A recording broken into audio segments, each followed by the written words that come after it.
Acá nos preguntan cómo influyen los cambios de estación, por ejemplo, inicio de primavera, en los seres humanos y demás reinos. Nosotros estamos en esta etapa para dar algunos pasos que nos permitan trascender cierto tipo de experiencias. Una de las experiencias que tenemos que trascender es la dependencia con los ciclos y las etapas naturales de la vida. Mientras en ciertas ocasiones, en ciertas etapas de nuestra trayectoria evolutiva, es todo lo contrario, tenemos que intentar ver cómo responder, cómo participar, cómo coligarnos a los estímulos propios de la naturaleza. En otras etapas tenemos que aprender a trascenderlo. ¿Qué significa? Cuando hablamos de naturaleza, tenemos que aprender a hablar de supranaturaleza también.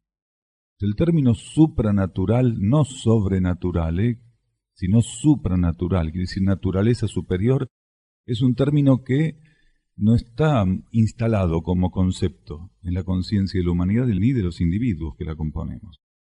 En esta etapa del planeta, si el ser todavía está a expensas de su naturaleza, está a expensas de la voluntad, de los ritmos, de los pulsos, de la inestabilidad de los trajes que él utiliza o debería haber utilizado para avanzar en el aprendizaje de las leyes materiales, de las leyes de estos planos. Para los reinos, la naturaleza tiene una connotación. Para el ser despierto espiritualmente, esa connotación para él está representada en la supranaturaleza. La supranaturaleza es el conjunto de leyes ocultas, pasivas e internas de la vida planetaria, de la vida solar, de la vida galáctica, de la vida cósmica, que rigen, influencian, dirigen y enmarcan a la naturaleza. Mientras que los reinos en general, o los seres que hacen experiencias en los reinos infrahumanos, todavía tienen que operar con ciertas cuestiones naturales, nosotros tenemos que operar con esas cuestiones como herramientas extensivas de la supranaturaleza. Entonces la primavera para las flores va a necesitar un cierto tipo de relación con la energía, mientras que los seres humanos que sigan ligados a la naturaleza inferior, tal vez se tengan que parecer a los árboles, a las flores, a los pájaros, a las aves, a los insectos. Los seres que están ligados a la supranaturaleza rompen esa dependencia. Un ser que está ampliado en conciencia no necesita para sentirse bien que venga la primavera, ni se va a sentir que baja su ánimo en el otoño, ni en invierno va a estar esperando que venga el verano, ni en verano va a estar esperando que venga el invierno. Un ser que está ampliado en conciencia lo que busca es entrar en resonancia, en correspondencia, bajo ley de síntesis, con aquello que gobierna lo natural. Él se abre a eso que gobierna lo natural. Y abierto a aquello que gobierna lo natural, con aspiración a entrar en sintonía con aquello que gobierna lo natural, él rompe la dependencia con lo natural. Del mismo modo que hay personas que dicen, no, cuando hay luna llena me trastorno, me siento mal. Eso es si la persona todavía está muy ligada a la naturaleza inferior en ella. Pero un ser que está abierto a la vida interna no tiene ningún impedimento de estar en luna llena. Es más, la luna llena para él lo que va a representar en términos cósmicos es plenitud. Mientras que para una persona que está todavía muy ligada a su fase instintiva, la luna llena va a estimular esa fase instintiva, ese funcionamiento instintivo. Para aquel que está abierto a la supranaturaleza, a lo superior, la luna llena representa la plenitud del cosmos. Un mismo elemento, según con qué aspecto, con qué nivel de su constitución entremos en sintonía, en coligación, en alineación, va a tener una influencia diferente en nosotros. Una porción de la humanidad está intentando reinstalar su correspondencia con la naturaleza, mientras que la naturaleza misma está dislocada, está desequilibrada, alterada por la misma humanidad. Quien entrara en sintonía con la naturaleza, lo único que encontraría en este planeta en este momento sería desequilibrio, porque la naturaleza está afectada, alterada, desequilibrada.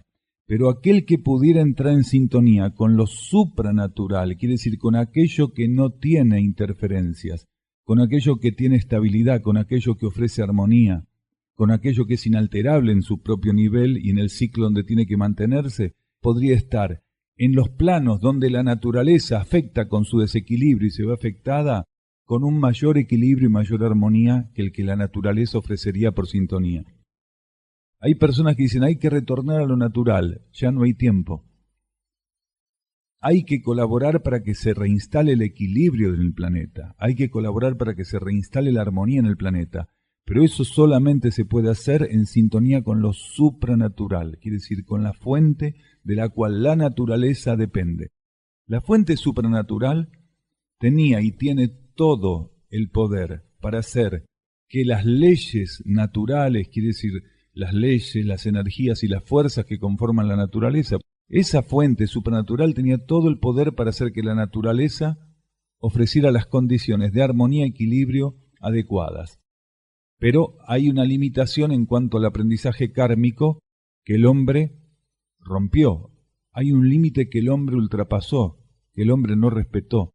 Desde los niveles internos se permitió que la naturaleza, a pesar de responder en términos ocultos internos a la supranaturaleza, empezara a reflejar el comportamiento humano. Quiere decir, el ser humano mal utilizó lo que se le ofrecía como experiencia en su propia naturaleza inferior, lo que impactó en la naturaleza inferior del planeta, quiere decir, en lo que nosotros llamamos fuerzas naturales.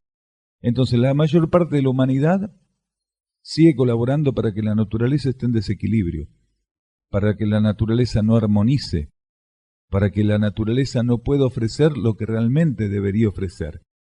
La naturaleza tenía la capacidad, decimos porque la está perdiendo a lo largo de la transición y la va a recuperar luego de la purificación planetaria, tenía la capacidad de imprimir en todos los reinos pulsos que podríamos definir como rituales naturales, pulsos de expresión, pulsos de estimulación. La naturaleza con su pulsar lo que hacía era ofrecer aspectos de séptimo rayo a la conciencia que todavía la conciencia no estaba en condiciones, por propia sintonía interior, de expresar, de manifestar, de sintonizar. Cuanto más se alteran estos pulsos de la naturaleza, cuanto las estaciones cada vez se desdibujan más, cuando lo que está dentro de cada estación parece cada vez más contradictorio, quienes estén ligados a los aspectos naturales van a ir viviendo también con mayor crudeza el propio desequilibrio. Por eso es muy importante esto de, sí, es necesario defender la naturaleza, pero solamente quien pueda entrar en sintonía con su supranaturaleza, quiere decir con su conciencia superior. Cada ser, en búsqueda genuina de su esencia interna, persistiendo en la búsqueda de alineación y sintonía con su esencia interna, con su propia supranaturaleza, va a estar liberando, canalizando, irradiando energías que para la naturaleza misma en estos planos pasan a ser armónicas y curativas. Si bien no vamos a poder revertir este proceso, porque este proceso es irreversible, solamente la ley de purificación en su ápice va a poder hacer este proceso, va a poder detener este proceso, es muy necesario que quienes puedan aportar energía de restauración, energía de reequilibrio, energía de cura, lo hagan. Esto es muy importante. Pero lo que no tenemos es que creer que dependemos para funcionar de los ciclos naturales, porque esos ciclos están alterados. Y aunque no estuvieran alterados, en una etapa tan importante como la que hoy transcurre el planeta, ninguno debería querer depender de su vida natural, quiere decir de su conciencia natural, quiere decir de las fuerzas mentales, emocionales y físicas. Todos nosotros estamos acá para buscar la vida suprafísica, la vida que está por sobre encima del nivel mental, la vida interna. Si nosotros logramos entender eso y entramos en sintonía con la vida supramental, irradiamos y liberamos un caudal de energía que colabora con las fuerzas naturales y con el marco natural de la vida. Acá dicen, ¿cómo y para qué nos sirve la intuición? ¿Es intuición cuando de golpe me llega algo? ¿Cómo y para qué nos sirve la intuición? A partir de cierta etapa, el ser tiene que empezar a funcionar intuitivamente, quiere decir, tiene que ser habilitado para esa conciencia, para ese individuo, como experiencia, la regencia, la guía, la inspiración interior. La intuición es la herramienta que la conciencia interna tiene para guiarnos en este plano. La intuición es un nivel, un campo de energía, una plataforma vibratoria.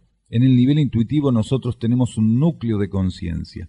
Ese núcleo de conciencia opera como un adaptador de todos los estímulos que la vida interna buscan ofrecer al ego y a la personalidad. La intuición es la herramienta que el ser necesita, volviendo al tema anterior, cuando él tiene que empezar ya a trabajar con la supernaturaleza. Cuando un individuo está para hacer experiencias externas, experiencias propias de la personalidad, de la elección del libre albedrío, la intuición prácticamente no funciona en él, porque él está en horizontal, trabajando con fuerzas de la materia en términos mentales, de la materia en términos emocionales, de la materia en términos concretos. Cuando el ser ya está listo para empezar a tener la vida como un campo de experiencia interior, sin la intuición gradualmente despierta, en activación gradual, él no podría hacer eso.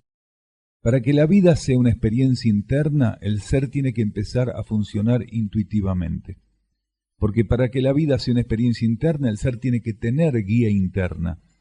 Si la intuición no está despierta, el ser todavía no está en condiciones de ser guiado internamente.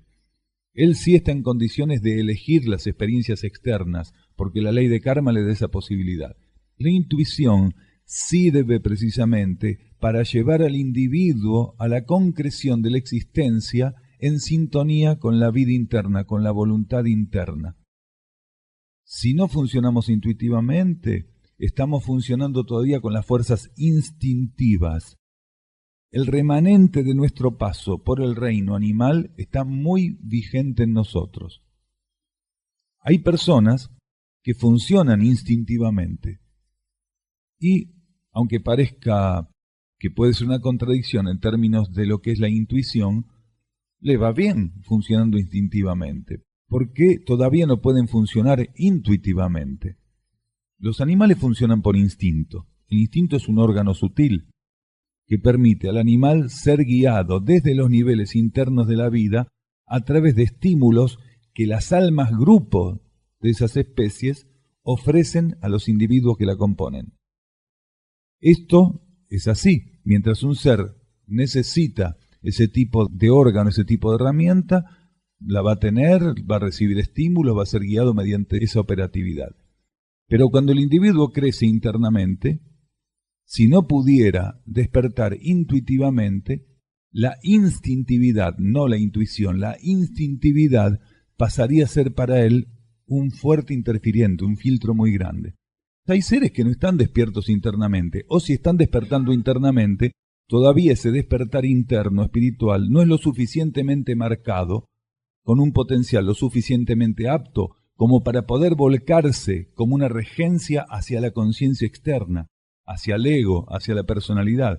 Puede ser que ciertos seres, en determinadas encarnaciones, instintivamente, todavía con aquel mismo canal que los animales utilizan, instintivamente puedan desenvolver adecuadamente su vida, porque está previsto, bajo ley de karma, que algunos resabios de instintividad puedan servir en el trabajo de reconocimiento, en el trabajo de profundización, en el trabajo de interrelación de la conciencia con las leyes materiales, con el aprendizaje de las leyes de estos planos. La intuición llega a nuestra vida cuando la madurez espiritual es suficiente y cuando, por expansión interna, la conciencia interior del individuo, por madurez interior, la conciencia espiritual, la esencia espiritual del individuo, necesita empezar a comandar, necesita empezar a filtrar, necesita empezar a vertir adecuadamente estímulos y a participar más conscientemente de la realidad material. Si el ser tiene aspiraciones internas, espirituales, él favorece el desenvolvimiento, el despertar de la intuición. Si no tiene aspiraciones internas y espirituales, él demora el despertar de la intuición, aunque su conciencia interna ya estuviera en un grado de avance que permitiría experiencias intuitivas. Tiene que haber ya un grado de aspiración, tiene que haber un grado de retorno. Si el ser en este plano, el ego, la personalidad, ya están retornando a la vida interna, mediante un grado de aspiración, de vocación, de entrega, de búsqueda genuina, están retornando a la vida interna. Esa energía, entonces el proceso intuitivo empieza a darse, empieza a instalarse. Y dice también, esa intuición cuando de golpe me llega algo puede ser instinto o intuición.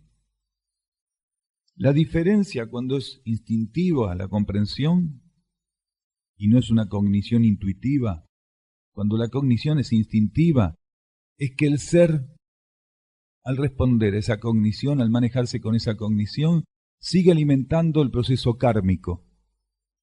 Él sigue alimentando todo el proceso de interacción kármica. Ahora, cuando un proceso cognitivo es intuitivo y el ser responde a la información que llega mediante el canal intuitivo y acciona en base a esa información, no genera karma. Porque todo estímulo interno es neutro.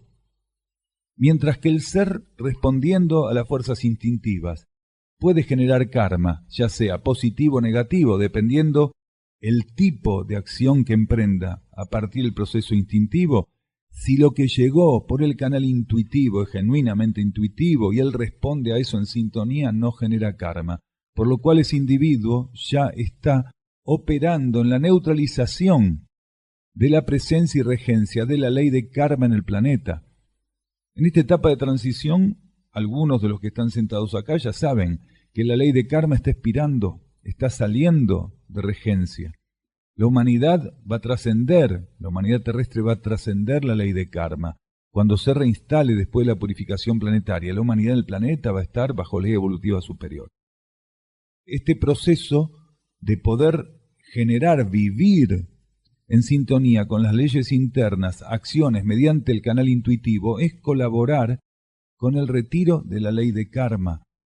Cuanto más seres puedan funcionar en sintonía interna y actuar y generar karma neutro, más facilidades tiene la ley de karma con mayor economía para retirarse de su regencia planetaria. Cada individuo que vaya funcionando de ese modo, lo que hace es permitir que avance más profunda y más establemente la ley evolutiva superior, la ley de ciclos. Sin saberlo el ser, sin percibirlo, él es un ejecutor, un asistente de la transición. Cada vez que cualquiera de nosotros, respondiendo a la vida interna, actuara, él está permitiendo que avance más la ley evolutiva superior y colaborando que con un menor costo de energía en la transición se vaya retirando la ley de karma. La transición, nosotros podemos asistirla incluso silenciosamente, porque un estímulo intuitivo puede tocar la conciencia, puede permear la conciencia y simplemente quedar en el plano de los pensamientos revelados. Un pensamiento revelado de tipo interno. Información revelada. Si el ser ante la información revelada internamente, mediante el canal intuitivo, él se mantiene en sintonía con esa información, en apertura con esa información, aunque pareciera que en términos de acción él no está haciendo nada, que su campo mental acepte, adhiera a esa información interna, también opera como un neutralizador de aspectos kármicos y como un facilitador de la instalación de la ley evolutiva superior.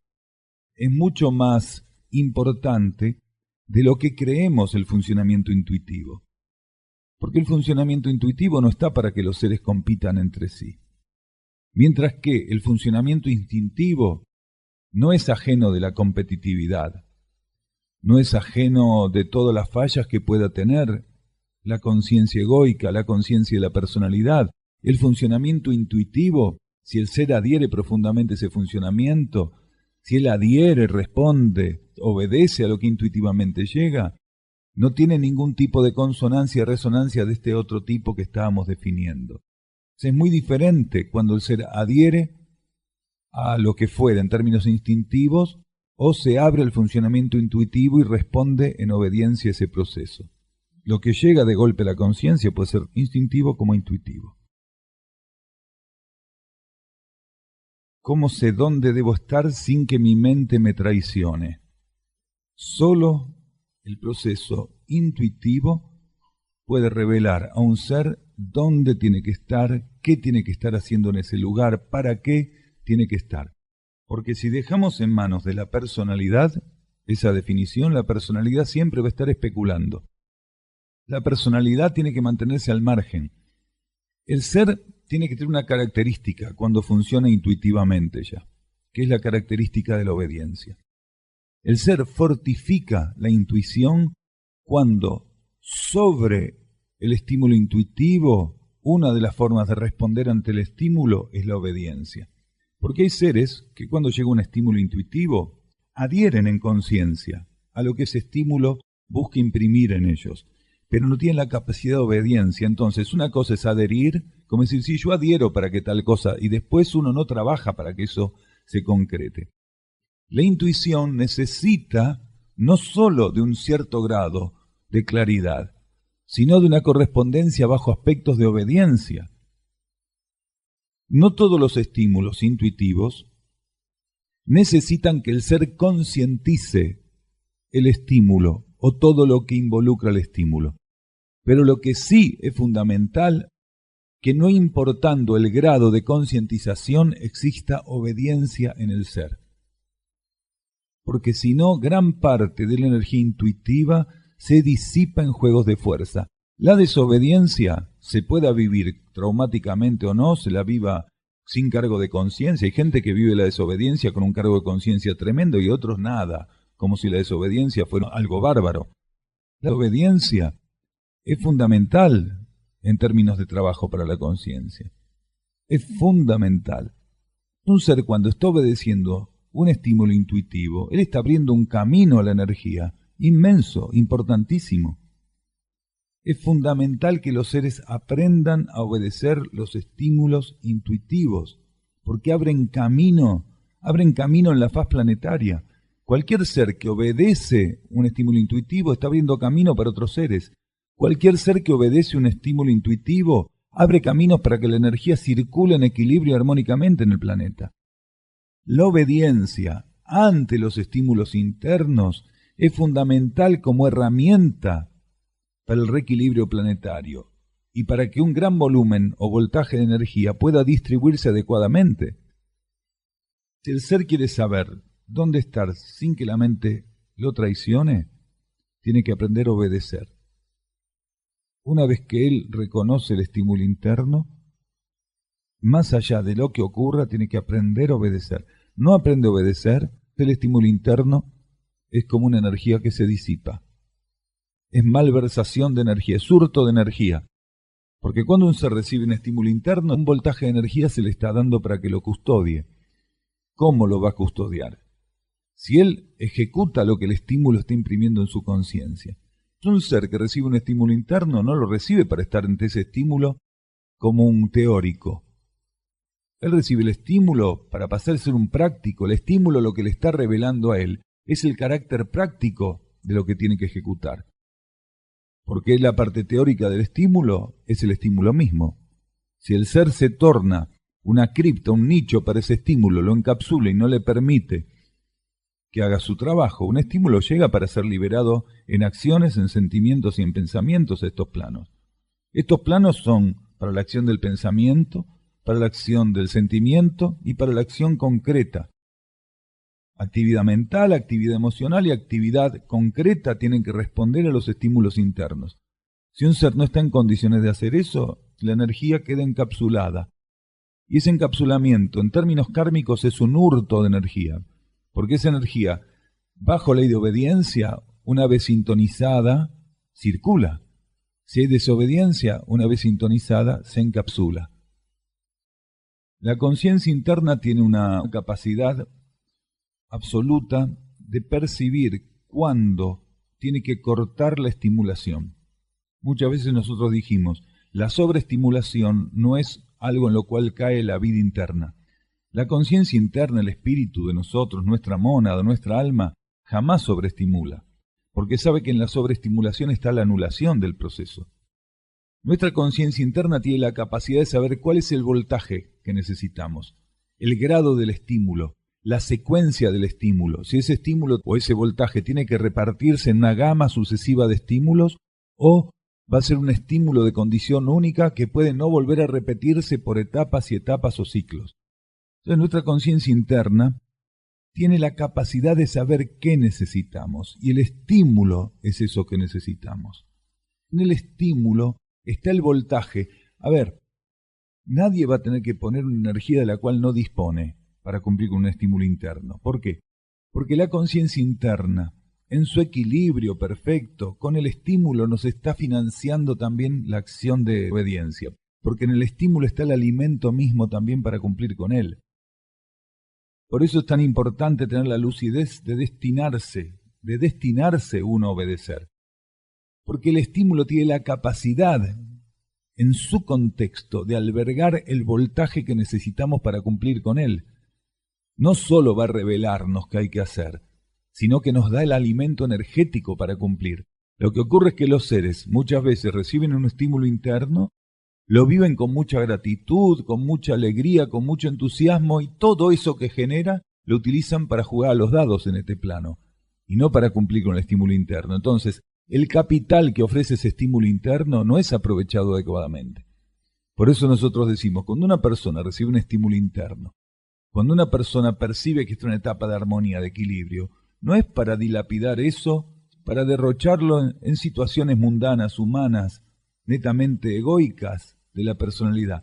Cuando un ser tiene esas etapas donde percibe que está siendo nutrido internamente, que los estímulos llegan, y es más, que él puede llegar a percibir de qué se trata el estímulo, automáticamente todo ese voltaje él tiene que colocarlo en lo único que lo puede colocar, que es en cumplir con el destino que el estímulo tiene.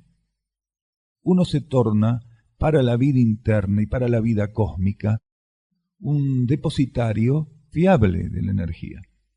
Por eso, yendo a la pregunta, si el ser no obedeciera a esos estímulos, finalmente podría ocurrir que internamente hubiera un repliegue y que el ser quede técnicamente solo, en apariencia solo acá, operando con las fuerzas de la personalidad, viendo qué hace con las fuerzas de la personalidad. Porque él, al desobedecer los estímulos internos, está diciendo, no, a mí con la fuerza de la personalidad me basta. Bueno, entonces la energía interna dice, está bien, usted quiere seguir haciendo experiencias externas, quiere que la personalidad sea la que defina las cosas. La vida interna lo que hace es graduar el grifo como para que la vida en este plano siga. Salvo que el desvío fuera tan grande que desde los niveles internos cierran el grifo y el ser desencarna. El acto de obedecer o la acción de corresponder a un estímulo interno con obediencia va a exigir al ser todo un aprendizaje. Más de una vez un ser va a creer que está obedeciendo un estímulo interno, en realidad lo que está obedeciendo es algo que está escondido en la personalidad. Ahora, ¿cuál sería el problema de eso? Ninguno. Mientras el ser, al momento de descubrir que era un aspecto de la personalidad y no de la vida interna, no se quede ahí cómplice encubriendo que eso era un aspecto de la personalidad. Porque no hay ningún problema en equivocarse, el problema es ser cómplice del error. Cuando un ser un día percibe que un estímulo es interno y trata de ir por ahí y le fue bien, otro día cree que es un estímulo interno, en realidad es una cosa de la personalidad. Mientras el ser, al descubrir, en el momento mismo que él descubre que era un aspecto de la personalidad, empieza a trabajar en sentido contrario, el desvío, el error, se acabó el problema.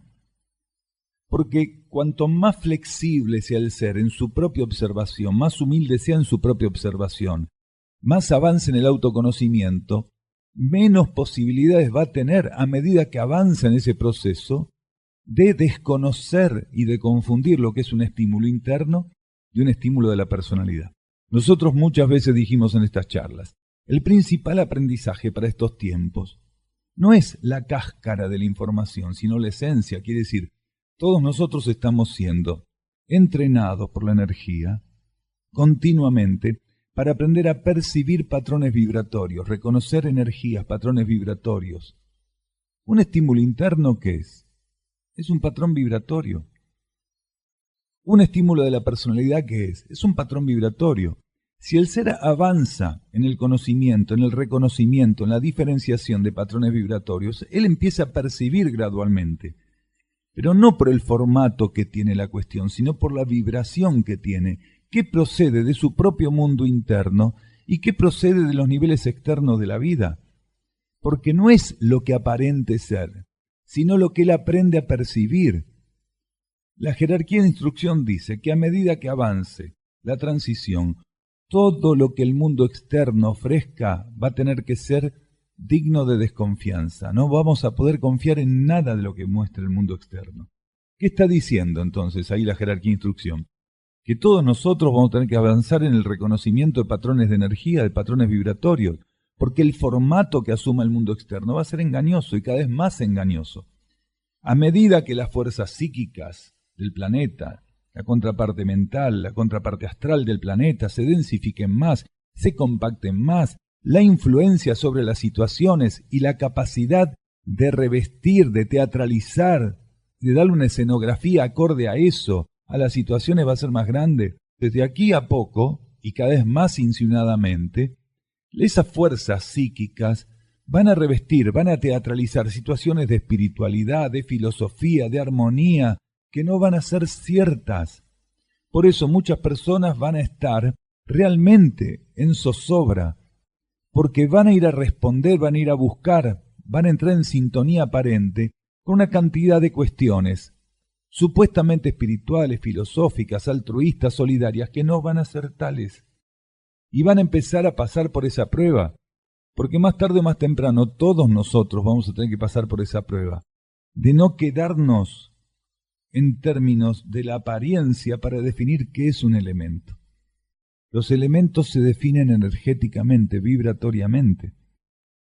Continuamente todos vamos a ser probados. Esto no quiere decir que las situaciones se van a repetir, pero sí todos vamos a ser probados. Cuando trascendimos lo que el aprendizaje, la diferenciación, el discernimiento exigían un nivel, automáticamente vamos a ser probados en el discernimiento y el aprendizaje en el otro, y luego en el otro, y así sucesivamente. Eso no tiene fin. Mientras todos nosotros estemos encarnados, cada uno en su propio nivel, en su propia condición, va a ser probado para discernir. Probado para discernir, probado para persistir, probado para obedecer, probado para desapegarse, probado para entregarse, probado para vivir la vida profundamente en la fe. Cada uno en su nivel continuamente va a tener que asumir eso. Ninguno está exento, ninguno de nosotros está exento. El mundo material ofrece riquezas inmensas para hacer este aprendizaje, de la diferenciación entre lo intuitivo, lo instintivo, entre lo que viene de la personalidad, lo que viene del ego, lo que viene de los mundos internos. Lo único que el ser tiene que tener para definir esta cuestión es una verdadera vocación y aspiración interna. Porque, a ver, ¿cómo un ser va a ser para definir su relación con las energías internas si él no tiene vocación por esas energías, no tiene aspiración, no ama esas energías? Un ser tiene garantizado, no sin pruebas, sin errores, sin desvío, pero tiene garantizado un aprendizaje puntual y efectivo a partir de que él se dispone por vocación y amor interno a asumir la realidad interior como un propio destino y como lo que proveniendo de esos niveles internos sirva para forjar su tránsito en la realidad material. Y él no tiene que tener miedo, ninguno de nosotros tiene que tener miedo de desviarse o errar. El error es riquísimo, lo dijimos muchas veces. Nos flexibiliza, rompe cristales, nos permite crecer. Lo único que hay que tener, como decíamos, la capacidad, la humildad de decir, bueno, acá me equivoqué, esto fue un error, esto fue un desvío, empiezo a trabajar inmediatamente en sentido contrario al desvío y al error. Ahora, si trato de barrerlo abajo de la alfombra, de pintarlo de otro color, de decir que no fue un desvío, que en realidad no sé qué, ahí voy a tener un problema, porque automáticamente empiezo a generar una corriente de débito kármico que hoy, en esta transición, no va a esperar varias encarnaciones para retornar a nosotros. Hoy, en esta transición, karma que genero hace 2 minutos, dentro de 4 me llega la factura. Porque hoy es así, la cosa es muy simple, muy rápida. Como estamos liquidando, está de liquidación el karma en el planeta, Si nos da con tarjeta no lo cobra más, ¿se entiende? Y esto es así.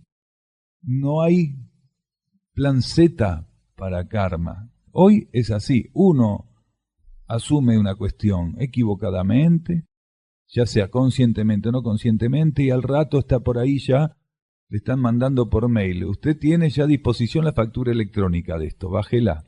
No la quiero bajar, no lo vi, el mail no me llegó, igual hay que pagar. Nos preguntan si puede una persona llegar a dar pasos significativos de asistencia al planeta sin tener conciencia de estos conocimientos para la nueva era. ¿Cuál es la importancia del conocimiento y sus ventajas al poseerlo? El conocimiento es verdad dosificada acorde a la necesidad de cada ser.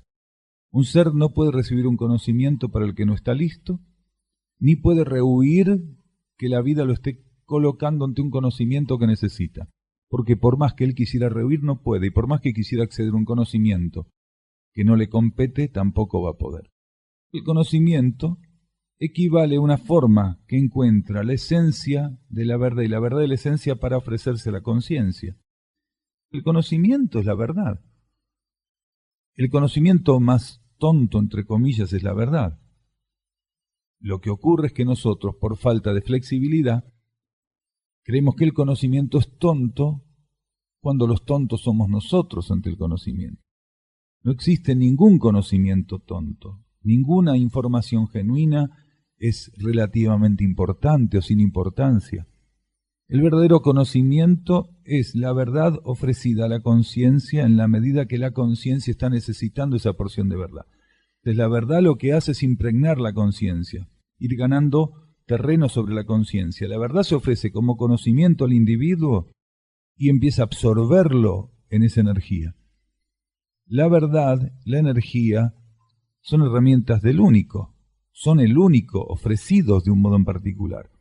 El conocimiento es una energía que se revela a nosotros con el formato que estamos en condiciones de percibir, en condiciones de captar, y se ofrece para conducir la conciencia al centro de esa verdad única. Si el ser entra en sintonía con lo que el conocimiento le va ofreciendo momento a momento, él va ingresando más profundamente en esa verdad única. Esa verdad única lo va absorbiendo, lo va abarcando, permite que él vaya hacia ese centro de la verdad única de un modo más dinámico, más fluido. Si un ser en realidad encuentra el conocimiento en cualquier cosa que la vida le dé, no necesita un conocimiento técnico, aunque en algún momento va a tener que pasar por ese proceso. Pero basta que él encuentre, tenga la capacidad de comprender que en lo que la vida le está colocando está la verdad que él necesita para que eso baste. Y si él se abre a la esencia de esa verdad, aunque para otros no tenga sentido, pero él encuentra el camino hacia esa verdad en todo lo que la vida le va colocando, en cada secuencia, en cada momento, tal vez no necesite este otro conocimiento conscientemente, en su marco teórico, ¿se entiende? Si el ser, momento a momento, está abierto a la verdad y es capaz de recabar de lo que momento a momento la vida le pone la esencia, entonces tal vez no necesite otras cosas.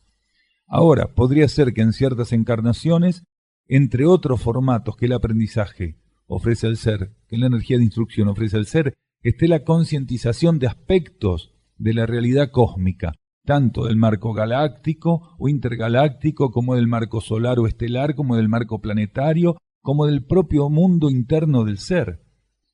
Según lo que él tuviera que resolver en relación a esa compenetración con la verdad única, esa verdad única va a ofrecerle el conocimiento o galáctico, o solar, o planetario, o sistémico, o interno, para ir complementándose en un conocimiento que es único y que a nada exime, que está en todos y para todos, pero que cada uno va a contactar desde lo que él es en cada etapa.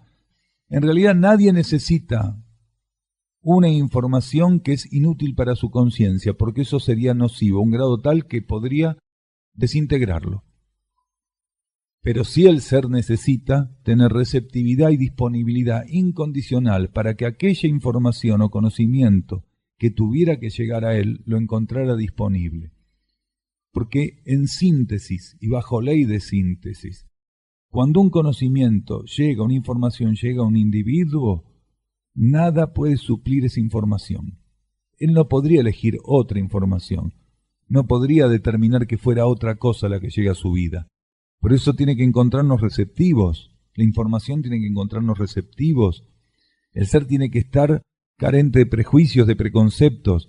Si respecto a ciertos temas tuviera preconceptos o prejuicios, automáticamente está limitando a la energía para que, bajo el formato de instrucción o de información que correspondiera, pudiera llegar a él de un modo universal y amplio lo que fuera realmente para su proceso evolutivo. Por eso tenemos que estar realmente sueltos, desapegados del conocimiento que tenemos, del que creemos que tenemos que llegar a tener, del que tuvimos, desapegados.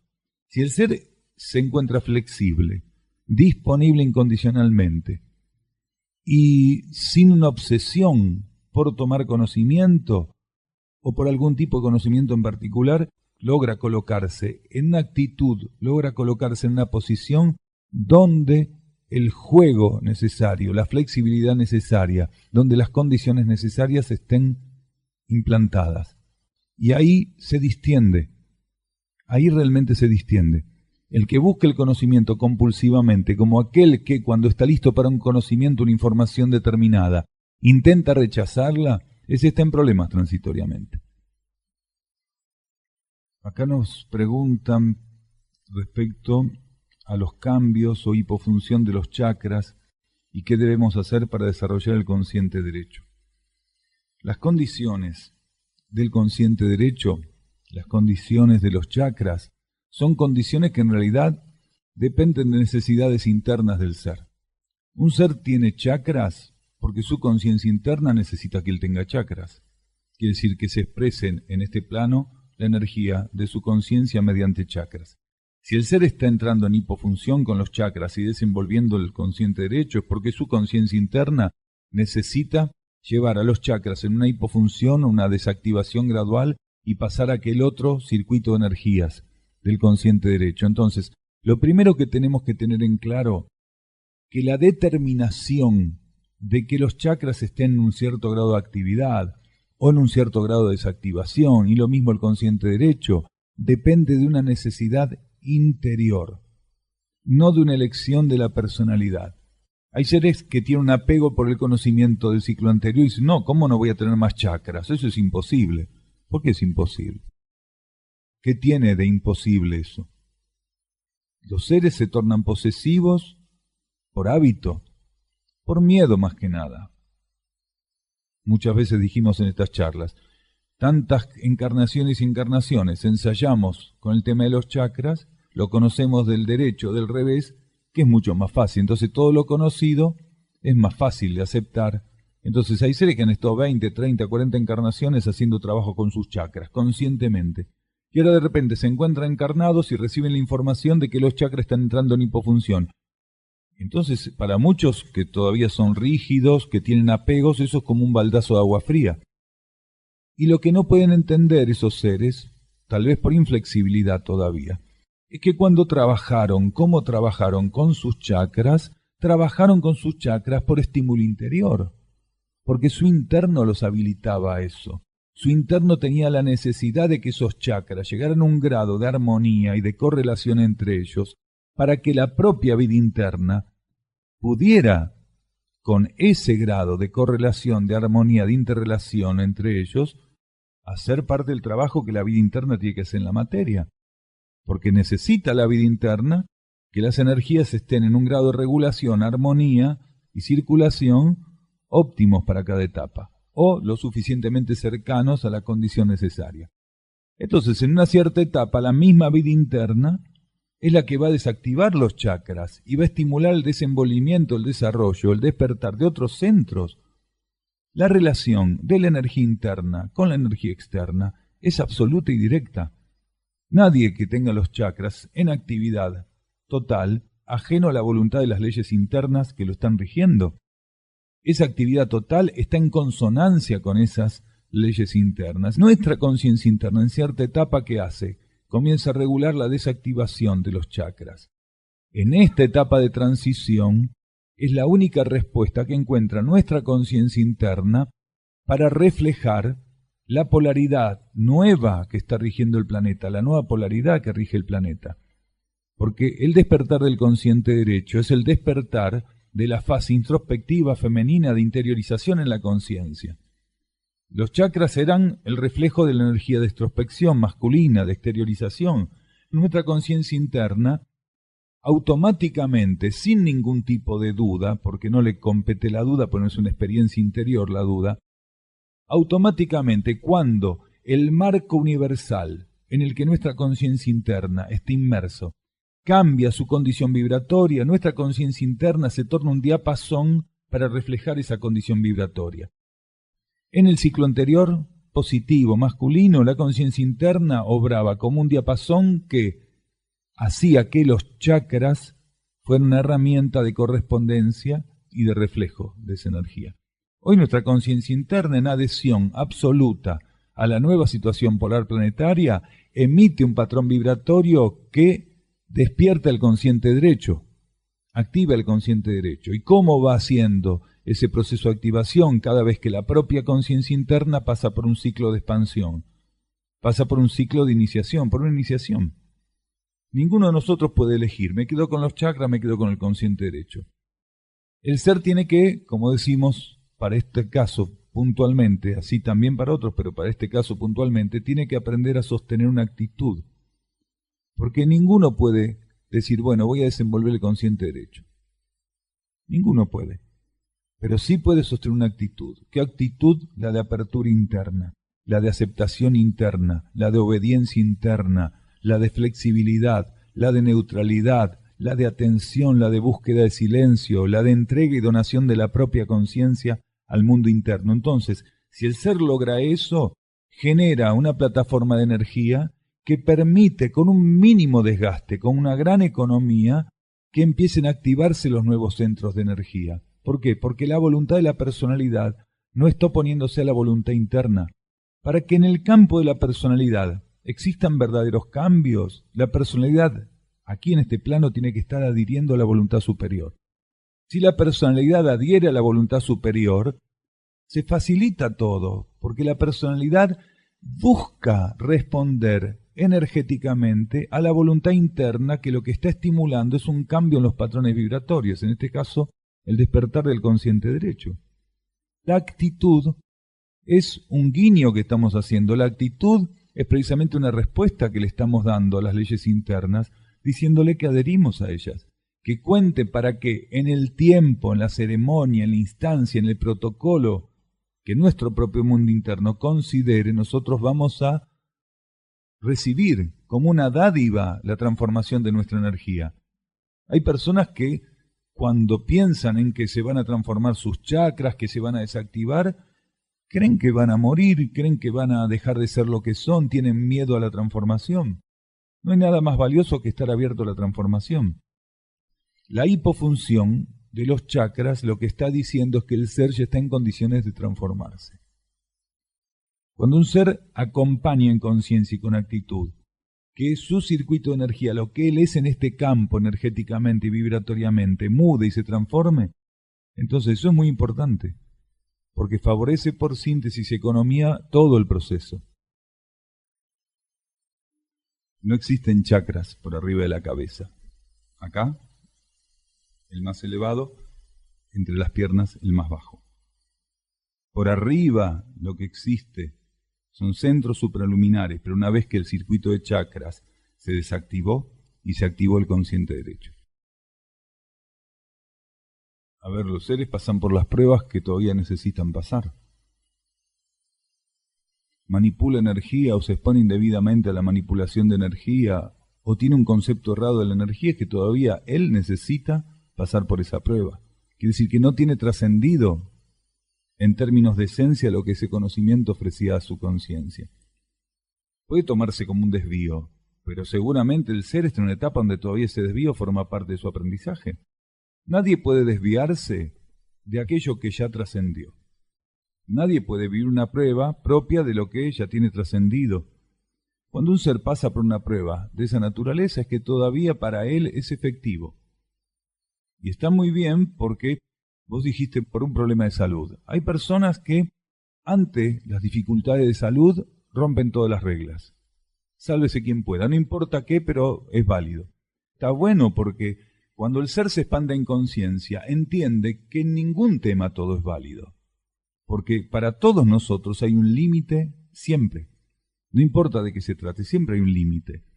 Cuando el ser rompe todos los límites, por miedo, por ambición, por instintividad, por lo que sea, cuando rompe todos los límites es porque él todavía eso no lo tenía trabajado suficientemente. La vida, que es de una inteligencia absoluta, lo va a llevar más tarde o más temprano a una situación que le permita desilusionarse. Porque el ser se tiene que desilusionar respecto a los conceptos que tenía, respecto a sí mismo, a cómo se manejaba. Infidelidad, desvío, error. Todos vamos a ser probados siempre, hasta último momento. Ahora, es un desgaste de energía mucho menor cuando el ser no puede evitar hacer ese aprendizaje. Pero cuando el ser ya está en una etapa donde podría haber evitado ese aprendizaje, pero sin embargo sigue incurriendo en eso, el desgaste de energía es muchísimo mayor, que decir, el atentado contra la economía es mucho mayor y el retorno kármico también va a ser mucho mayor. Porque nadie trasciende de la noche a la mañana ninguna cuestión. Todo es gradual. Bajo ley de karma todo es gradual. Los seres van gradualmente siendo asistidos por la ley de karma para hacer su aprendizaje y su trascendencia. No es lo mismo un ser respecto a un tema que esté en la etapa primaria de ver cómo es ese tema, cómo lo trasciende, cómo lo resuelve, que aquel que ya está en una etapa intermedia o aquel que está lo suficientemente avanzado aunque todavía no lo trascendió. Para cada uno de ellos, ante los ojos de la energía, un error, un desvío, un yerro, va a ser una cosa diferente. La pregunta es más larga, pero la vamos a sintetizar. Dice, ¿qué pasa cuando el individuo mantiene la castidad física, pero mentalmente los deseos sexuales no son sublimados? El aprendizaje de las leyes materiales gradualmente nos va llevando al dominio de lo que ocurre en cada nivel de conciencia, en el plano mental, en el plano emocional y en el plano físico, etérico-físico. Si el ser puede ya hacer un avance de observación, de control, de limitación en uno de esos niveles, está abriendo la puerta para que después eso se refleje en otro nivel. Nadie sabe dónde va a empezar. Dentro del gran tablero que son las experiencias en la vida, nadie sabe dónde va a empezar a ser una experiencia de dominio de cierto aspecto de las leyes, sean mentales, emocionales o físicas. Porque eso está relacionado directamente a la trayectoria kármica del ser. Hay seres que en ciertas encarnaciones pueden avanzar más con aspectos de la vida mental, otros con aspectos de la vida emocional o astral y otros con aspectos de la vida concreta. Ninguno es mejor o peor en términos de avance, ninguno favorece más o menos. Lo importante es que el ser tenga la capacidad de ver por dónde la energía le está pidiendo que haga ese ensayo de dominio, de avance realmente, de tener la capacidad de ser dueño de aquello que él tiene que ser en cada momento, dueño de su conciencia, o sea, la capacidad de controlar lo que su conciencia va viviendo, de ser realmente el artífice del rumbo que su conciencia va tomando. Respecto a la pregunta puntualmente, si el ser ya puede hacer un cierto trabajo de control en el plano físico, pero todavía en otros niveles no puede, bien, él tendrá que ir viendo cómo avanza en ese trabajo, no solo con esa energía, con cualquier otra energía, porque todo es energía en estos planos.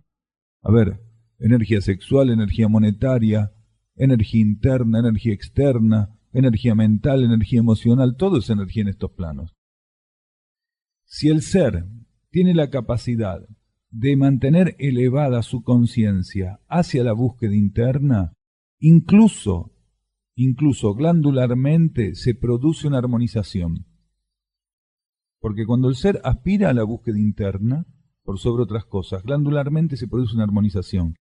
Las glándulas dejan de operar animalmente, porque hay una constitución animal en el ser humano, y empiezan a responder a los reflejos de la vida interna. la actividad glandular cambia de ser instintiva y animal para ser suprafísica, porque las glándulas en sí encierran aspectos internos y ocultos de la energía. El ser puede colaborar para que las glándulas sirvan desde sus aspectos sutiles internos o simplemente remitirlas a su funcionabilidad instintiva y animal. Según donde el ser coloca su conciencia, también colabora para que los cuerpos estén en un estado u otro. Si el ser pudo avanzar en un sentido y todavía no en otro, y realmente su aspiración y su meta interna están realmente como un propósito superior por sobre encima de otros propósitos para él, lo demás, como decía el instructor Jesús, se va a dar por añadidura. Ahora, si la meta interna no está suficientemente presente para él, va a tener altibajos, va a tener momentos donde va a poder dominar más, ordenar más los aspectos instintivos y otros donde se le van a desordenar. Según la estabilidad que él logra en términos de sintonía y alineación, va a ser lo que puede reflejar en el campo mental, en el campo emocional y en el campo físico. Por eso decíamos al principio de la charla de hoy, si nosotros quisiéramos aquí estar en armonía, estar en equilibrio, por sintonía con las leyes materiales en términos de naturaleza, estaríamos listos.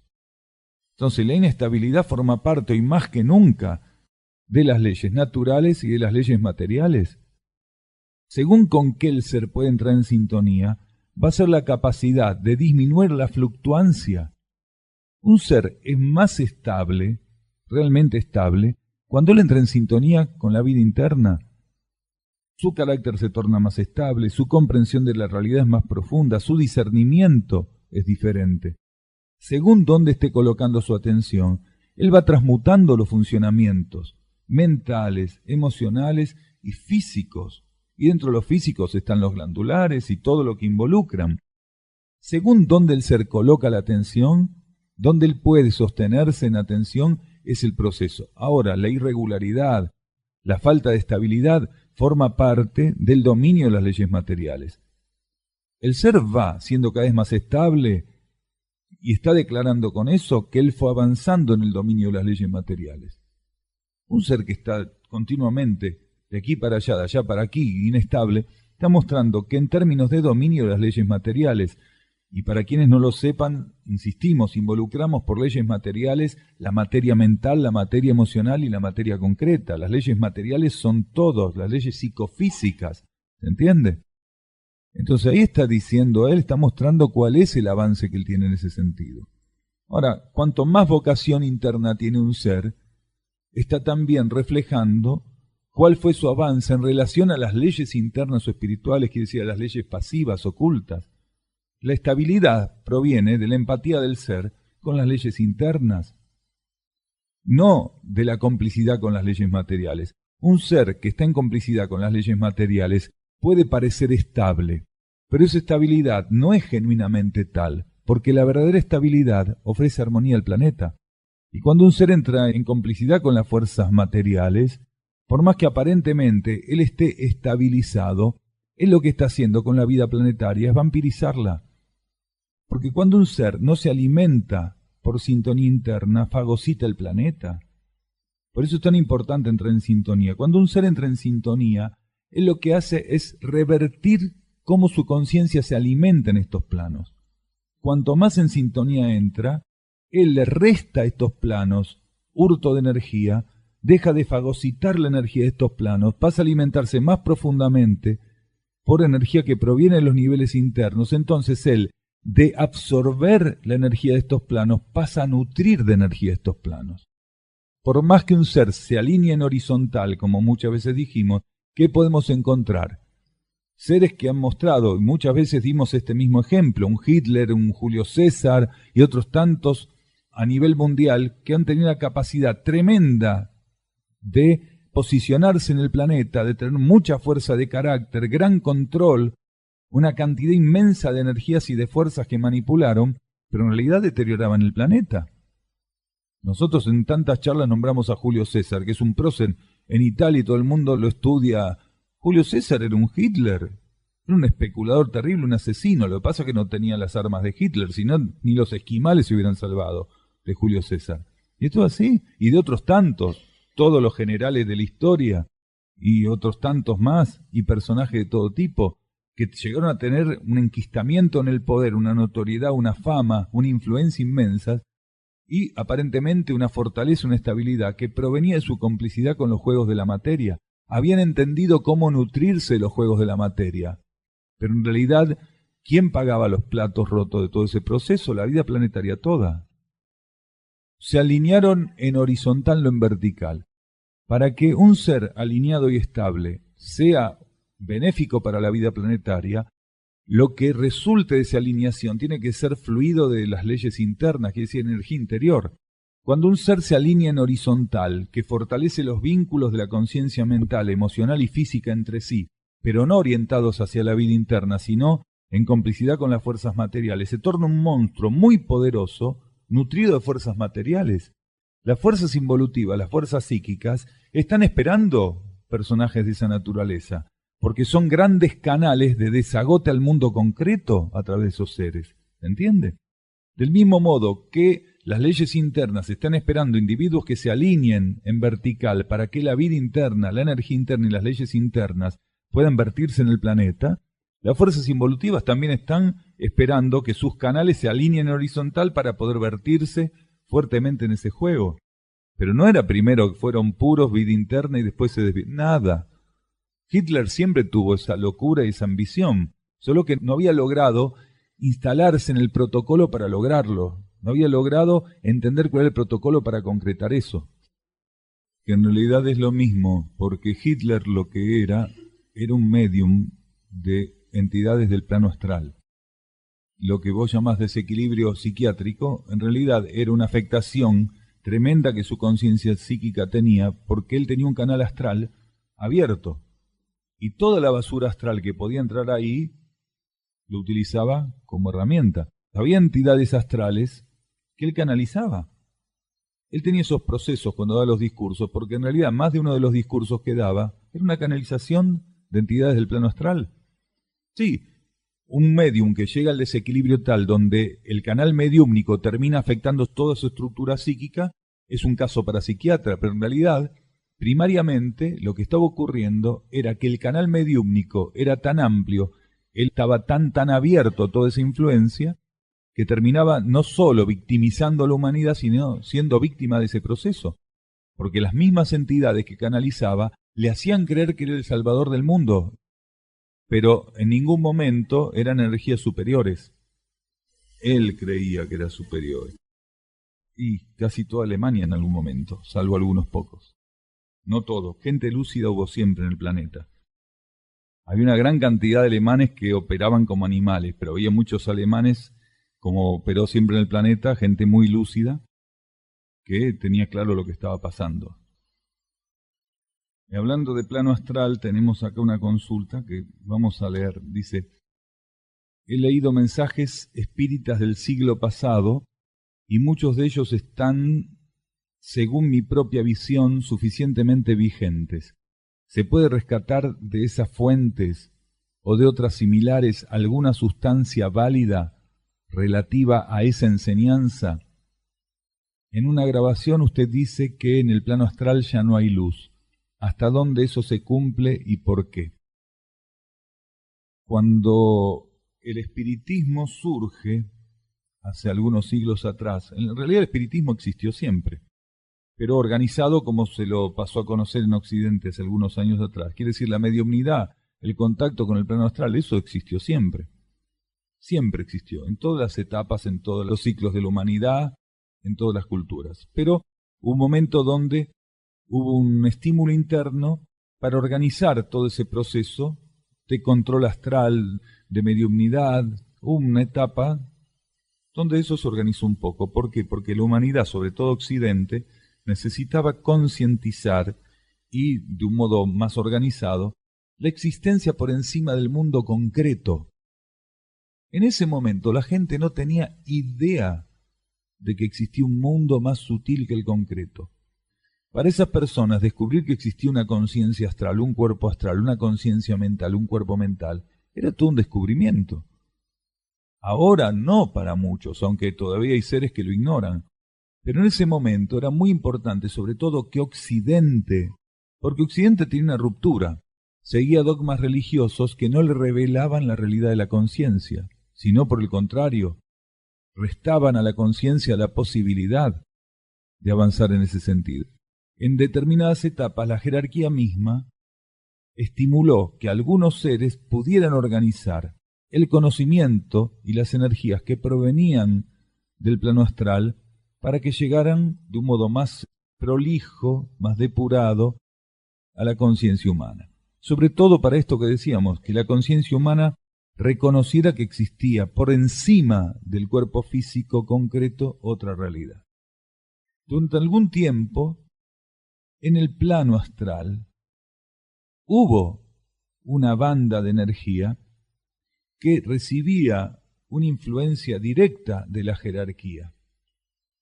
Y algunos médiums tenían la capacidad de captar a través del canal mediúmnico esa influencia.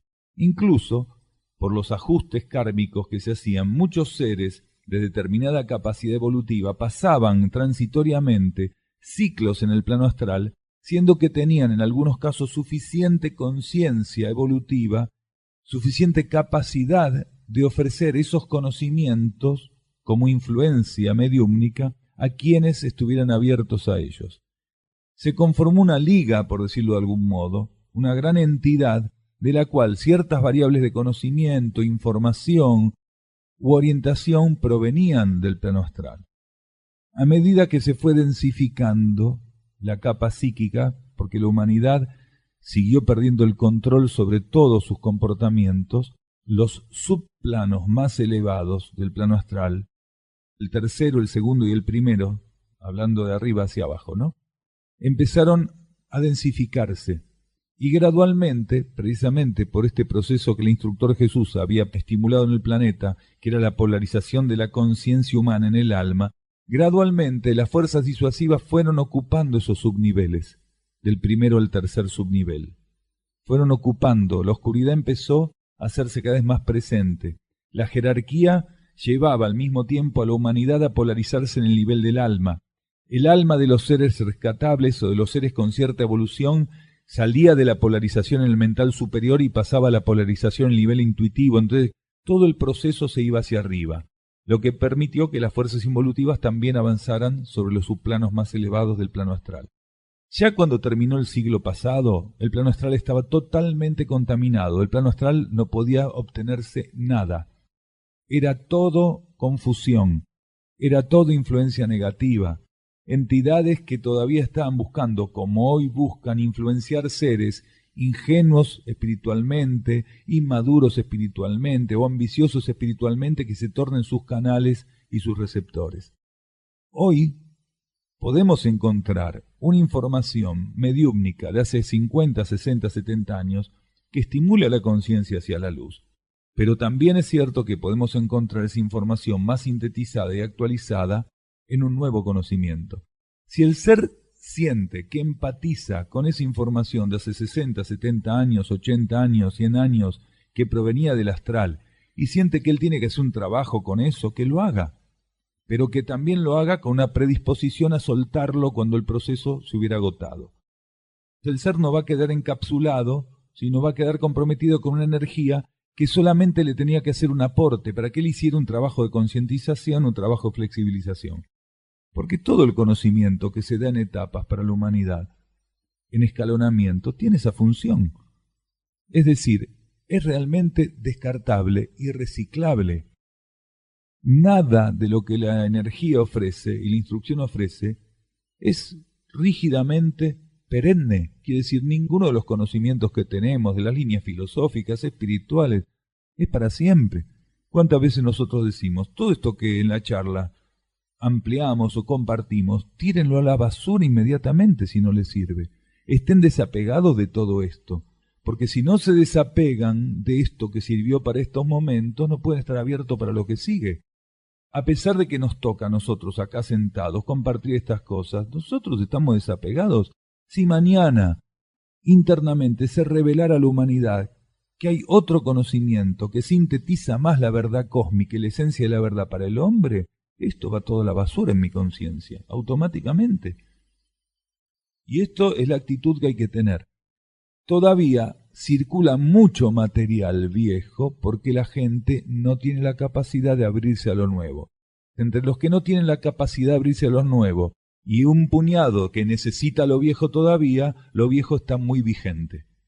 Los seres tienen que aprender a percibir qué energía es actual para ellos. Que no hay que permitirle a la razón que se meta en eso, porque la razón no sabe confirmar que necesitamos. La razón sabe confirmar lo que ella cree o lo que ella necesita desde la especulación, desde la comparación, del análisis. La razón no sabe nada del destino de la vida, ni por qué estamos encarnados. La razón no tiene que ser la herramienta. Por eso tenemos que aprender a estar neutros y permitirle a la vida interna que nos dé señales. Esas señales, intentando que no caigan en las redes racionales, son las que tenemos que aprender a seguir. Si es necesario, un conocimiento viejo nos puede dar una gota de luz, pero una gota de luz. Los mayores caudales de luz están por delante, con lo que desconocemos, con aquello que tenemos que aprender a descubrir, lo inédito, lo desconocido. Ahí están los mayores volúmenes que nos esperan de luz. Ahí la luz está más disponible, más sintetizada para nosotros. Lo viejo es más limitado, precisamente porque le fue dado a la humanidad, en un momento de la humanidad solo podía tomar eso. Esto que hoy estamos hablando acá abiertamente, hace 50, 60 años lo conocía un iniciado de 5º grado nada más, alguien que tiene una alta iniciación. Esta forma de ver las cosas, de compartir las cosas, solo un iniciado de alto grado lo tenía. Hoy se puede hablar en estas reuniones, ¿se entiende? La humanidad tiene que estar abierta a otras cosas, a funcionar de otra manera. No es una aberración de la energía, porque la mayor parte de los seres que están haciendo esa experiencia no lo hacen con un sentido de desvío, sino por inmadurez, desconocimiento, ignorancia, algún tipo de opacamiento transitorio. No es una aberración, no podríamos decir que es aberrante, pero sí es interfiriente. Cuanto más la capa astral, cuanto más el plano astral reciba atención y sea invocado, más se fortalecen esas entidades. Las entidades del plano astral se alimentan de la atención que nosotros colocamos sobre ellas, de lo que requerimos. Cuando un ser requiere algo al plano astral, no se da cuenta que el enviar ese mensaje está enviando alimento al plano astral. Es como tirarle un fósforo con una bomba molotov a un bosque, más o menos. Se va a prender fuego. El plano astral se apagaría y muchísimo si los seres dejáramos de alimentar el plano astral. El sentimentalismo barato que la humanidad utiliza continuamente insufla el plano astral tremendamente. Las formas pensamiento que tienen repercusión sobre el campo emotivo de los seres también alimentan el plano astral. El plano astral está continuamente sobrealimentado, es un obeso crónico. Realmente es un obeso crónico. Está en un estado tal que cualquier intento de tocarlo hace que esa morbosidad, esa obesidad tremenda, desborde. Si nosotros no le damos de comer, la cosa sería diferente. Por eso tenemos que aprender a estar neutros y alineados para no darle de comer al plano astral. El espiritismo en realidad es una práctica que busca contactar el nivel astral del planeta y lo que en ese nivel astral esté activado, presuponiendo que de ese nivel puede haber guía, conocimiento, instrucción o asistencia. Por eso decíamos, hasta el siglo pasado, en algunos subniveles del plano astral todavía la luz estaba presente, por lo cual un ser que lograra algún tipo de sintonía, que no pudiera entrar en sintonía más profunda con sus núcleos internos, porque el plano astral no es un plano interno, es un plano intermedio. Es un ser que en el ciclo pasado lograba un grado de sintonía, de apertura a ciertas informaciones que estuvieran en los subplanos más elevados del astral, podía utilizar esas informaciones con cierto beneficio para su conciencia, porque en esos subplanos más elevados se hablaba de asistir a la humanidad, de asistir a los que menos tenían, de buscar el equilibrio, de hacer el bien. En el plano astral todavía eso era genuino hasta cierta etapa del ciclo anterior. El plano astral es un campo de fuerzas. A ver, la energía es un aspecto inteligente. del cosmos. Las fuerzas son desinteligentes. En el plano astral, en realidad, no hay un campo de energía activo que podamos llamar inteligente por sí mismo. La energía se limita en cada nivel, porque existe una energía única, que es la expresión del único. Según dónde ese único busca expresar su energía única, es que esa energía se desglosa con condiciones específicas bajo formato de ley. Las leyes del plano astral son leyes muy limitadas en términos de inteligencia para la energía. Si bien la energía las nutre y las sostiene como una experiencia tridimensional, como parte de la experiencia tridimensional, la energía se limita a sí misma precisamente porque el proceso kármico astral necesita esa limitación. En el plano astral no hay ninguna transmutación importante de energías. Lo que sí hay es un campo de fuerza sostenido por las leyes del físico cósmico con un fin determinado, que es el procesamiento del aprendizaje de las leyes emocionales por parte de la humanidad. Donde realmente hay un trabajo profundo de ordenamiento, de guía y de fundamento para la transmutación de energías en los niveles internos por arriba del campo mental, a partir del nivel intuitivo. En esos niveles es donde realmente el proceso de asistencia y transmutación de energía por parte de la conciencia humana se da para la vida planetaria. En ese caso, la mónada transmuta energías o trabaja con energías del campo monádico. Cuando está suficientemente madura, lo hace también a través del traje de luz. Y el alma lo hace en el nivel anímico, precisamente cuando está despierta en el campo intuitivo. Entre los grupos de almas y los conjuntos de mónadas que también interactúan entre sí, porque las mónadas suelen estar también en los conjuntos de almas trabajando, ahí es el verdadero trabajo de servicio y transmutación de energías. Cuando la personalidad en este plano logra estar en sintonía con mónada y alma, con la conciencia interna, con los núcleos de la conciencia interna, se torna una extensión de ese proceso de transmutación de energía. ¿Y cómo?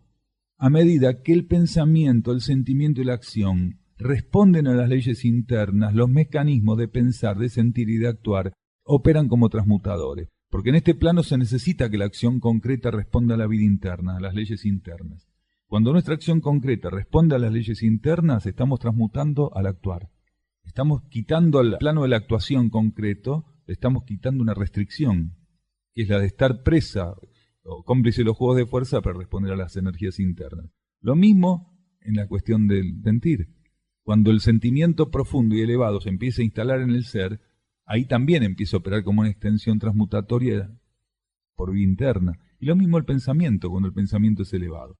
Pero por sí mismo las leyes del astral no son leyes transmutatorias, sino que son leyes para experiencias materiales.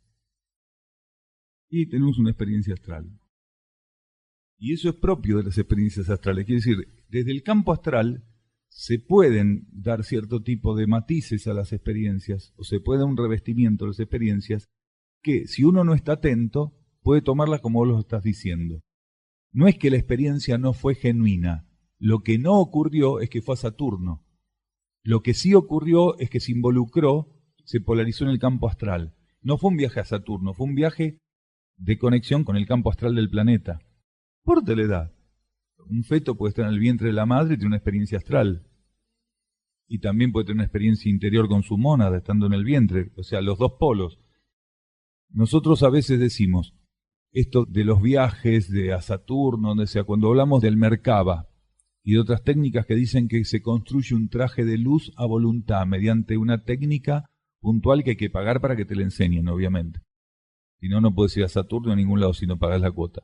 Pero es lo mismo, en realidad, incluso los instructores de esas técnicas están tan compenetrados con el plano astral que te enseñan la técnica creyendo que realmente construyen un traje de luz y que te conectan con cualquier lugar del cosmos, cuando lo que construyen es un vínculo mediúmnico fuertísimo, activan fuertísimamente algunas tramas del cuerpo astral y lo que hacen es después desdoblamientos hacia el plano astral. Y están convencidos que van por todo el cosmos. Lo que pasa es que la materia astral, al ser más fluida y más flexible que la materia concreta, puede fácilmente, como una plastilina astral, recrear un sistema solar, una galaxia, no importa qué. Un ser que está compenetrado y sintonizado con el astral puede creer que está en Sirio, en la estrella Sirio, pero totalmente convencido, o en Venus, o en Marte, o en donde sea, y lo vive con una claridad, una intensidad, que después va a jurar y perjurar que él estuvo en ese lugar. Y lo que no sabe es que en el campo astral la materia es muy flexible. Hay médiums de 1 año, porque la mediumnidad es un proceso kármico. Después está en el ser, a medida que va avanzando en esa encarnación. Incentivar o seguir abriendo el canal mediúmnico o elevarse y sublimar el canal mediúmnico para que se abra un canal monádico, quiere decir, para entrar en contacto interno más potente. Si el ser se involucra mucho con los impactos o estímulos del campo astral, él lo que va a hacer es abrir y fortificar el canal mediúmnico en esa encarnación. Ahora, si él se da cuenta que tiene que trascender eso, lo que va a hacer es buscar ampliar el canal interno. Automáticamente, cuando él busca ampliar el canal interno por sintonía interior y superior, el canal que él tenía abierto a nivel mediúmnico empieza a subsanarse, a vivir una cura, hasta que el filtro que estaba roto excesivamente se armoniza. Lo que separa el campo mental del campo astral es un filtro energético. Lo que separa el campo astral del campo concreto de la vida es un filtro energético. Son filtros energéticos. Cuando el médium está muy desbocado, mezcla continuamente la realidad astral y la realidad concreta, lo que se averió gravemente es el filtro, la interfase energética, que obedece a leyes etéricas puntuales, pero que no son ni el etérico físico ni el etérico astral. Son interfaces etéricas que obran como protección, son fusibles. Si el ser se abre a la vida interna, se va superando, se va armonizando esa fisura. Ahora, podría ser que no lo haga, que va a terminar siendo un médium descontrolado, por la búsqueda ambiciosa de las realidades sutiles, de encarnaciones anteriores. Es muy común, nosotros no sabemos, no tenemos una conciencia plena realmente, respecto a la gran ambición espiritual que arrastramos durante encarnaciones y encarnaciones. Aún hoy, si no estamos atentos, podemos caer en eso. Los seres buscan tener poder espiritual, conocimiento espiritual, dominio espiritual, influencia espiritual. Es más, aunque parezca estúpido, hasta compiten con el conocimiento espiritual. A lo largo de ciertas encarnaciones, sobre todo de ciclos encarnatorios, quiere decir de ciclos compuestos por una cantidad de encarnaciones, hay seres que tienen una ambición de contactar los niveles intermedios. ¿Por qué? Kármicamente nosotros, en el planeta, venimos arrastrando el remanente de la experiencia atlante. Los atlantes estaban continuamente conscientes en el plano astral, algunos más conscientes y otros menos conscientes. Quiere decir, la realidad astral y la realidad material en la época de la Atlántida estaban mucho más fusionadas que hoy. Los filtros eran más flexibles y en algunos casos casi no operaban como tales. Ahí que los magos atlantes llegaron a tener un poder inmenso. Era un poder de magia astral la que tenían, inmenso poder de magia astral. Muchos de los seres que pasaron por la Atlántida todavía están hoy encarnados en el planeta, pero la influencia de la experiencia atlante como remanente kármico general sigue operando. Esta compulsividad por conectar el poder del plano astral sigue subyaciendo en el subconsciente de la humanidad, sobre todo muy potentemente en algunos miembros de la humanidad que aún son inmaduros. Fueron seres rescatables en el momento de la Atlántida, pero no pudieron sostenerse en ese nivel de rescatabilidad al día de hoy. Entonces, muchos de los seres que fueron rescatables en la Atlántida, hoy, desde el punto de vista de las jerarquías y las energías, no lo son. Quiere decir, hoy incurrieron o recayeron en prácticas astrales y algunas de ellas tienen estas condiciones de las cuales estamos hablando. Todos los desvíos que utilizan los desbordes emocionales y mentales, sobre todo los emocionales, tienen su origen en el proceso atlante. Y la televisión es magia física. Es magia física, con una potente influencia de la magia astral atlante. A ver, los atlantes manejaban muchísimo la magia astral. La ciencia actual lo que maneja es la magia material. A pesar de que algunos fantasiosos lo creen, no tenían mucha tecnología, casi nada. Ellos tenían mucho poder astral, emocional, pero prácticamente nada de tecnología. La tecnología se desarrolló en esta etapa de la cultura humana. Y esta etapa de la tecnología, la llamada tecnología, en realidad es magia concreta, magia material concreta. Ellos desarrollaron mucho la magia astral, nosotros la magia material concreta. Es decir, podemos hacer casi cualquier cosa tecnológicamente. Manejamos los secretos de la materia para hacer con la materia concreta cualquier cosa. Ahora, el proceso de ellos, como decíamos, sigue latente. A la magia concreta que nosotros estamos manejando, le sumamos la magia astral remanente, por lo cual la televisión como magia concreta sirve para proyectar la magia astral. ¿Qué es la magia astral o el remanente astral? El emocionalismo que continuamente la televisión busca despertar en la humanidad, el astralismo. Porque la televisión, que fue inspirada por una jerarquía internamente, como una herramienta de conexión de la humanidad al plano concreto, terminó cayendo en manos de seres que lo utilizan como una máquina de moler aspectos emocionales, como una gran moledora de aspectos emocionales. El conjunto de la programación de la televisión es insano para el cuerpo emocional. Lo que ocurre es que, ¿cuál es el resultado en la actual humanidad de la manipulación de la información? El impacto emocional. No hay otra búsqueda. Cuando se manipula información en este planeta, se manipula información para generar un determinado estímulo o impacto en el campo emocional.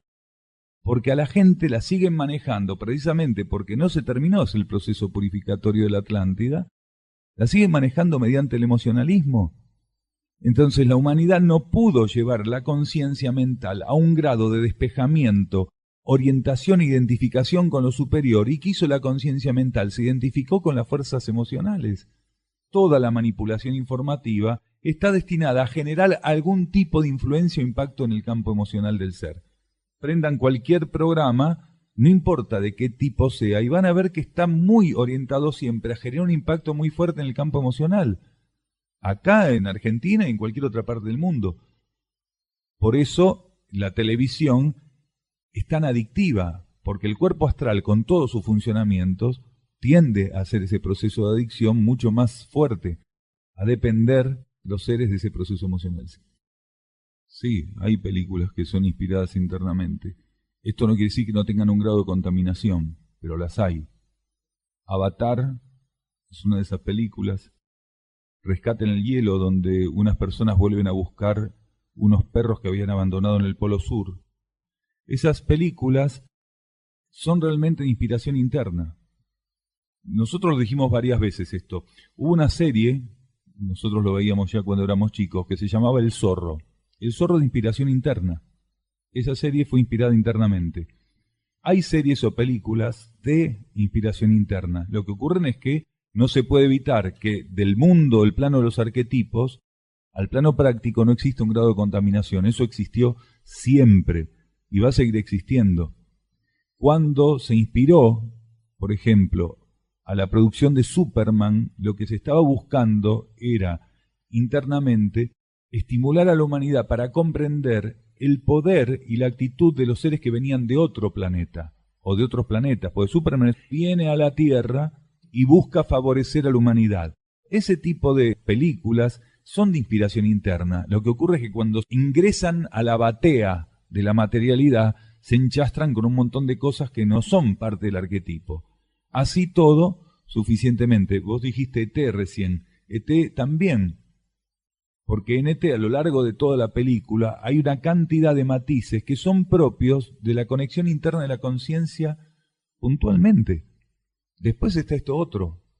Está la manipulación en el plano de la concreción que no puede muchas veces evitarse. Y así muchas otras cosas, lo mismo con libros inspirados, algunos más, otros menos. Siempre hubo mecanismos por los cuales la energía buscó ponerse a disposición de la humanidad, porque la humanidad necesita de ese tipo de bastones. Está bueno que existan. Lo que ocurre es que después la cosa se desvirtúa tanto, que, como decíamos recién el nombre del programa, la paja del trigo, o como encontrar una aguja en un pajar, ¿no es cierto? Ese libro también fue inspirado internamente. También tiene una cantidad de cosas que hoy no tendrían que estar puestas o colocadas de esa manera. Pero de todos modos, ese libro permitió que algunos aspectos propios de la transición y que están siendo vividos por una gran cantidad de seres, manifiestamente o no, pudieran ser colocados en palabras y en letras. Ese libro sirvió a muchas personas. Sirvió a una gran cantidad de personas como un orientativo y una forma, sobre todo como un llamado de atención para colocar otra mirada sobre los hijos, la crianza, las posibilidades de aquellos que aparentemente vienen a aprender de nosotros y después terminan enseñando. Eso depende de cada persona.